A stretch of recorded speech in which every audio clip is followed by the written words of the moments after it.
What does a CEO actually do? I'm Ruth Kudzi, the founder of Ruth Kudzi Coaching. I transformed my life and my business, and I'm passionate about helping others do the same. So we see so many people talking about CEO, Chief Executive Officer, the boss, the person in charge.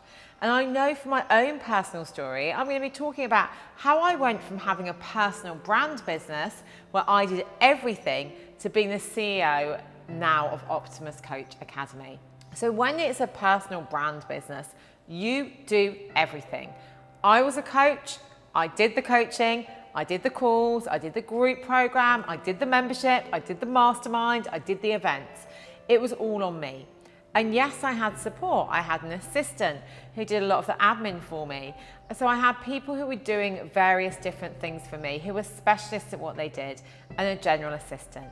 But it was ultimately under my brand, Ruth Kudzi Coaching, and it was very much me as a person who was doing the doing. But when you step into being CEO, you have to stop doing the doing, because you can't manage and lead a team when you're still doing the doing. And this is where I see so many people going wrong. And ultimately, this is where I went wrong for a long time. And it was why my business was stuck at a particular income level, because I was doing the doing and I was trying to do the managing as well and the leading, but I had very little time to do it. And therefore, I wasn't giving my team really clear instructions of what to do. We weren't having really clear leadership, and I was feeling very overworked, like I was a cash cow. When I actually stepped into the CEO role, I had to look, okay, what do I really love doing? What do I need to do? And what don't I need to do? And so we literally went through my calendar and took things out. Okay, I quite enjoy mentoring people as part of the coach training, but do I need to do that? No. Can we get somebody else to do that? Yes. Let's have a look at the cost implications for that. Okay, if that's going to free up, and I'm not even joking, about 40 hours of my month, and that's going to cost X, how could we get that money from a different place? Well, actually, if I'm having proper leadership meetings, if we're having team meetings, if I'm meeting with the trainers, giving them feedback, asking for their feedback and implementing changes, that will mean that our training is more robust. That will mean that our training is better. That will mean that people therefore give better reviews of the training, recommend it more, and financially that's going to mean that we're building a sustainable business. Brilliant. That's a better use of my time. Okay, if I look at developing new programs, that's a better use of my time. If I build partnerships with other people, that's a better use of my time. So a lot of this was about, okay, what am I doing and what do I need to be doing? If you are the CEO, you need to step into that leadership role, which means you need to give direction, which means people need to understand their roles, which means at the beginning that you do need to be available to help support them in those roles so they're very clear about what they do. And then it is about hiring a team and getting the right people. And what I realised is that part of hiring a team and getting the right people is you giving those people time. So you can support them and you can develop them and you can help them grow and step up. So it's always at the beginning, people expect that they're going to be able to step into the CEO role, have a fantastic team, everyone's going to know what they're doing, everyone's going to be on the same page. But that isn't what happens. It's about actually stepping into that role, and in that role, realizing that you're fallible, realizing that you may make mistakes, and you're probably going to make mistakes every single day, and building people around you who have complementary skill sets, and building people around you who will tell you if you're being a bit of a dick, if you've got something wrong, if you're being a bit abrupt, who will have those conversations and who will give you honest feedback on what they think about your ideas. So it is about making sure that you're building for the long term, really thinking about, okay, strategically for my business, I used to do everything. I was a marketing executive and CEO. I was the sales executive. I was every single department in that business I ran. And although I have a business degree and I have a background in sales and marketing, it was quite a long time ago. Am I the best person to market my business? Am I the best person to sell? Asking yourself those difficult questions. Am I the best person operationally to be running my business? If I was a CEO in a different business, would I employ me in this role? That's when you start having those really interesting conversations. Because a lot of people that I see in the online space, they are very much like, I am great at marketing, I'm amazing at marketing, I'm amazing at this. And they let their ego do the talking. When in reality, yeah, they might be good at marketing, but there might be somebody who's got 25 years experience who actually knows a lot more about marketing than they do, who can give them the advice and support to actually build a really strong marketing strategy, a marketing strategy that gets consistent leads that convert.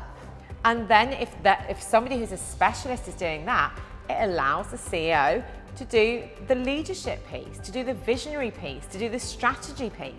And what I've really noticed when you're really stepping up into that role, you go from wanting to work with people who are contractors to wanting to have people on your team, people that you can rely on, people that are going to be there and you can really build and grow with you as an organization, people that you can develop, people that know what the company's values are and the company's mission and they buy into it. And I think this is the other thing, that when you're the CEO, you have to let your ego stop you always finding the solutions. Other people can come to you with them. And actually part of this is allowing your team to make mistakes. I'm not talking about massive mistakes, but allowing them to make them and learn from them. And having a culture that really encourages people to learn from things when they don't work out. I much prefer someone saying, we tried this, and we've done this quite a lot actually with the coach training and different ways of giving feedback. I had a great idea, we're going to give people feedback throughout the coach training. And so each week, about probably a third to a half the class get feedback on their coaching. Great, it really helps them develop. It's extra than what they expected. But I was saying, oh, okay, we can do it verbally. Now, as people see me as the CEO, as the person who runs the business, I was giving people verbal feedback and they were accepting it. However, my trainers were giving people verbal feedback and they were wanting to have a discussion. So then they were finding that they weren't able to get around and give it to everybody. So then we're like, actually, let's give them written feedback. Let's give them written feedback. So it's really easy, it's clear, they can reflect on it and then they can ask any questions. And that wasn't a process that came from me. It came from trial and error and people standing up and saying, actually, this may work for you, but the way people perceive you and the way people react to you is different than the way people perceive and react to me. And as a trainer, I'm finding it really difficult. And if I had still been doing the training all the time and not had the space to think as a CEO, I probably wouldn't have taken that on board. So stepping into that role, giving yourself space, stepping away from doing the day-to-day the whole time. And then when you do step into the doing, especially if you love it, like I love training, it's really energizing. And it's exactly the same. When I was a deputy head teacher, I taught 10 lessons a week. So I still taught, but the majority of my time was developing my staff, making sure, going around, giving people coaching, supporting other people to grow.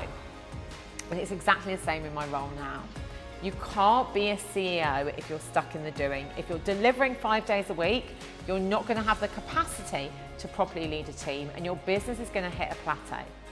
It's about having the right people in the right positions, and it is about getting people on board actually as paid employees, which is super scary, I know, because then you're like, okay, I just need to clear this amount each month to pay all of their salaries and their national insurance and their pensions. But actually, a different way of looking at that is I'm paying for all of these people their salaries, their national insurance, their pensions. That is what I'm doing. I'm supporting them, I'm helping them grow. So there's lots and lots of pieces there. And it's about leading by example, being really clear on your vision and your values and what you stand for, and making sure that everybody on the team is on board. There is nothing better for me than being in this role. It's a visionary role. It's a role where you can actually make a much bigger impact. And it's a role where you need to make sure that you are valuing everybody else as well as yourself if you want to build a legacy business where people actually want to work for you, feel rewarded, feel seen. It's very, very different to a personal brand because it becomes less about you and more about the capacity of the team and what they can do. And they will only have a team that's got capacity to deliver if you are modeling that by giving yourself capacity to grow that team. Our next video is here, but remember, like, subscribe, and ring that bell.